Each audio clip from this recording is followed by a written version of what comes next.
Amigos, muy buenas tardes.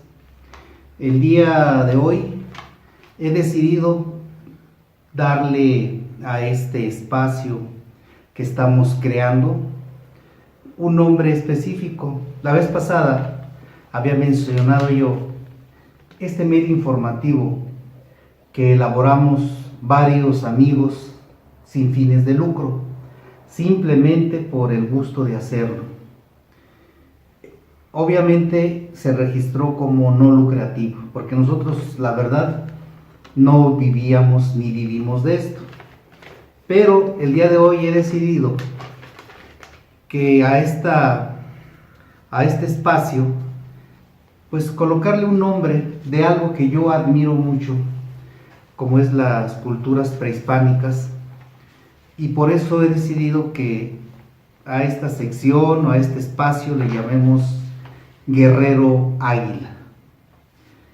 Guerrero Águila, que representa un luchador incansable, dispuesto a obtener prisioneros para entregarlos a sus dioses.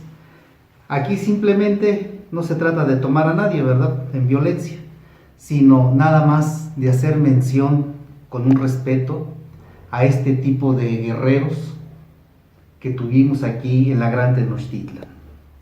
Después de hecha esta aclaración, les quiero dar una felicitación, enviar una felicitación a todos mis compañeros, profesores, maestros, que aunque algunos ya estamos jubilados, eso no implica que no sigamos siendo lo que toda la vida hemos sido, que es profesores, con mucho orgullo. Por eso cuando alguien de los compañeros en alguna ocasión llegaba a decir, porque lo llegué a escuchar, es que soy un humilde maestro, no, humilde en mis patas, decía yo. Hay que sentirse orgulloso porque no estamos mendigando nada.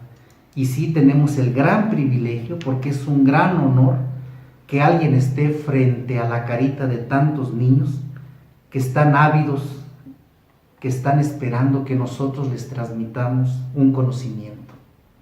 La verdad, es un privilegio.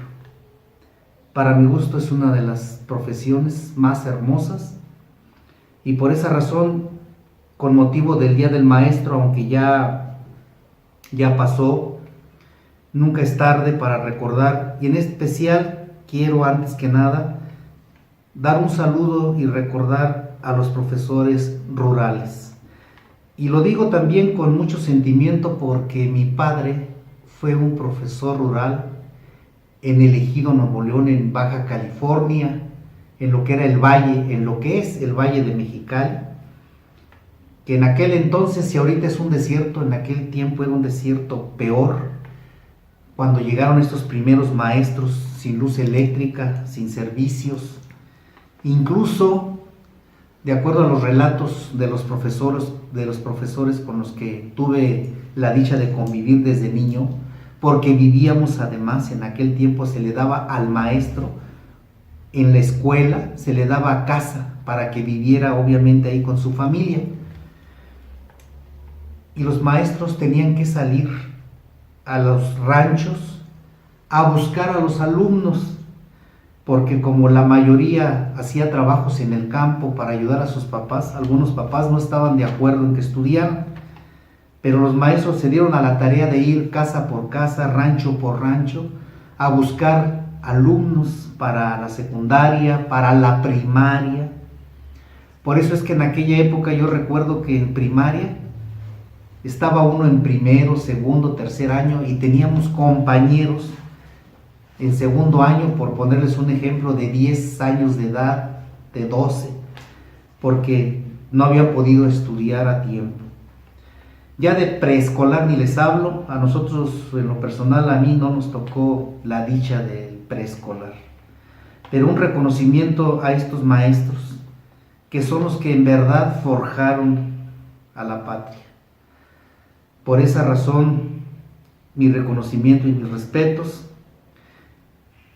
Y después de haber dicho esto, también quiero yo manifestarles mis experiencias después de 31 años dedicados al magisterio, no podrán decir que no sé de lo que estoy hablando. Y no se trata no se trata de que hable con parcialidad, sino con lo que yo viví. ¿Qué viví? Muchas reformas sexenales, empezando desde la reforma que implementó Luis Echeverría. Desgraciadamente, cada presidente de la República, cuando llega, siempre quiere poner la huella en todo lo que él considera que necesita un cambio. Y aunque no lo necesite, las reformas educativas se dan por sexenio, no había una continuidad. Nos cambiaban los programas, nos cambiaban los libros de texto, según para mejorarlos. Pero nosotros no veíamos realmente en la práctica esa mejoría. El padre de familia, obviamente, al que veía en la primer línea de trinchera eran los profesores. Y a nosotros nos echaban la culpa del mal desempeño, pero nosotros no podíamos impedir el que se aplicara en ese sexenio tales o cuales programas educativos. Nos los imponían, aunque no nos pareciera, teníamos que aplicarlos, aunque algunos, y entre ellos me cuento yo, tratábamos de no hacer caso a esto y ser prácticos y darles a nuestros alumnos lo mejor que pudiéramos. Por poner un ejemplo, se eliminó en este sexenio de Echeverría el uso de la letra cursiva y se encajonó a que todos deberíamos de usar la letra script o de molde. ¿Qué pasó? Que un rasgo, para mi gusto, de aprendizaje, un rasgo importante que era aprender también la letra cursiva, se fue perdiendo. Sin embargo, yo en lo personal hice a un lado esta situación y apliqué las dos, que mis alumnos conocieran los dos tipos de letra. Desaparece la educación cívica. Y les voy a poner un ejemplo de lo importante que es. Yo recuerdo que en la primaria, como letanía, antes de empezar las clases, siempre los alumnos teníamos que recitarnos esto. Civismo es amor a las instituciones e intereses de la patria, y de ahí venía una serie de recomendaciones que nos hacía el maestro de todo lo que deberíamos de respetar. Los símbolos patrios, las fechas importantes, e incluso se nos hacía hincapié en que había que respetar a nuestros abuelos, a las personas mayores, a nuestros papás, colaborar con ellos en las labores. Un sinfín de consejos que han desaparecido. Por desgracia, parece que todo esto que era bueno para los gobiernos resultó obsoleto. Entonces, esas reformas educativas, sinceramente, las teníamos que aplicar a chaleco. Y siquiera dijera uno, bueno, hubo un grupo colegiado que se dedicó a investigar y hacer un cambio, una reforma de veras, considerando a nuestro país, a su idiosincrasia. No, estas reformas eran copiadas de reformas chilenas, de reformas españolas, nada que ver con nosotros. ¿Sí? Había que aplicarlo, pero ¿qué pasa? Que a la hora de querer empatar con lo que nosotros vivimos en México no se daba. Se requiere que México elabore una reforma educativa adecuada a nuestro país, y no solamente al país, porque como han dicho, México son muchos Méxicos. Y yo que viví en la frontera, créanmelo, no es lo mismo el niño allá en Baja California, en Tamaulipas, en Nuevo León, en Tijuana, que el niño que está acá en Chiapas, en Quintana Roo, en Mérida. Hay una diferencia, hay que adecuar todo esto, pero poner gente que sepa. ¿Qué tenemos como secretarios de todo? Secretarios todólogos. El día de hoy, el secretario de Educación, que maldita sea lo que sabe de educación, de pedagogía, ¿sí? En su vida se ha parado, yo creo, me atrevo a decir, ante un grupo. El secretario de Educación es designado simple y sencillamente porque así lo quiso el presidente. Y el día de mañana ese secretario de Educación puede estar como secretario de Agricultura. Hombre, son muy fregones. Pero bueno, yo quería ahondar un poquito más en esto para que se entendiera un tantito el sufrir y el batallar del maestro. Antes, por ejemplo, había lo que llamábamos un escalafón. Yo le llamo un escalafón social. ¿Por qué? Porque se tomaba en cuenta, entre otras cosas de la preparación del maestro, se le tomaba en cuenta su trabajo social en la comunidad. Y como decía por ahí, nos decía un maestro en la normal, habrá un poblado paupérrimo, alejado de la civilización, donde no hay un médico, no hay un cura, no hay un licenciado, pero lo que sí va a haber generalmente es un maestro. Y muchos profesores, compañeros, y sobre todo profesores rurales, a las comunidades las transformaron. Porque esa era otra premisa que nos decían en la normal. El maestro va a generar un cambio, no se va a dejar absorber por el medio, va a respetar las tradiciones de cada medio, sí, pero no dejarse arrastrar por los vicios del medio, convertirse en el profesor borrachín de la comunidad. No, hubo muchos profesores que dejaron la vida por enfrentarse a caciques, por querer introducir el agua, la luz, caminos, puentes. ¿Sí? ¿Por qué? Porque a muchos en provincia, y todavía ahorita les sigue conviniendo que el ciudadano vive en el atraso, vive en la ignorancia. Entonces, también mis respetos para esos maestros. Y todo ese trabajo social lo tenía uno que documentar, y eran puntos que valían para nuestro escalafón. Eso desapareció. ¿Sí? Con esta reforma educativa, al parecer al gobierno lo que menos le importa y a lo que más le teme es a que el maestro se involucre en la sociedad, en las comunidades. Por esa razón hago hincapié en esta situación, porque la importancia de las normales es esencial para la formación de compañeros maestros.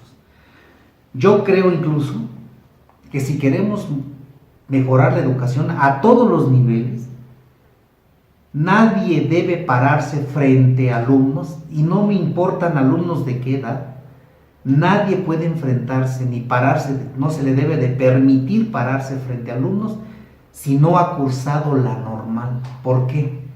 Porque en la normal se nos enseñó a enseñar. No es nada nuevo lo que dice este imbécil de Nuño y toda esa caterva de inútiles. Eso lo aprendimos desde la normal, y eso se enseña ahí en técnicas de la enseñanza, en pedagogía, en didáctica. Entonces, hay personas, y cree desgraciadamente la sociedad, que porque en una primaria va a estar dando clases el licenciado fulano o el doctor sultano, que yo, mis respetos para todas las profesiones, piensa el padre de familia que porque el doctor les va a dar clases de biología en secundaria, o porque el ingeniero les va a dar clases de matemáticas, es lo máximo. No, señores, no se engañen. Podrá tener muchos conocimientos, pero muchos de esos compañeros que hacen esa labor no saben transmitirlos. Y yo se los digo por experiencia que tuve en la Universidad Pedagógica, donde estudié un tiempo Derecho. ¿Sí? Y yo le decía a la maestra, qué bueno, se agarraba rayando todo el pizarrón, y con el conque de que ya son universitarios, aquí no es primaria, ustedes lo que agarraron. No, porque al fin de cuentas, lo esencial como profesor es que yo obtenga la mejor calidad de educación para mis alumnos. ¿O acaso es para presumir el decir, soy el maestro más temido aquí de educación? ¿Por qué? Porque de 80 alumnos reprobé 79. Pues eso no no estoy cumpliendo con mi misión. Por eso la importancia de que se fortalezca las normales. No es necesaria universidad pedagógica. En la misma normal se puede trascender, como se decía, a la normal superior, donde cada quien busque su camino y busque acomodarse, de la mejor manera posible en su especialidad. Entonces, que no nos vengan con cuentos de que la normal es una subprofesión. No, la normal es una profesión, y ahora que ya se piden preparatoria, más de 4 años de estudio, 4 años de estudio, ¿qué más quieren? Si me están dando el gobierno un título que dice profesor de educación o licenciado en educación primaria, pues ¿para qué me das un título y luego me vas a poner a hacer un examen para ver si estoy apto? Y eso se los digo, yo tuve maestros con unas calificaciones de la UPN buenísimas, pero que en el grupo valían pa' pura fregada. No es a través de un examen donde se mide la calidad de un maestro, eso es mentira. Y es una barrabasada lo que están haciendo, dándole a un compañero una dirección de una escuela primaria o de una secundaria sin tener la experiencia. Para que yo pudiera ser director tenía que tener, para empezar, 5 años de antigüedad en la docencia, conocer la docencia. Para poder llegar a supervisor tenía que tener mínimo también 5 años como director. No se puede llegar, porque pasé un examen, ya llegar como director a una escuela. Ser director no es nada más tener conocimientos administrativos, es también tener liderazgo, ¿sí? Y eso es lo que no entienden. Están nombrando directores con esta nueva método por su calificación, porque pasó el examen. Eso no.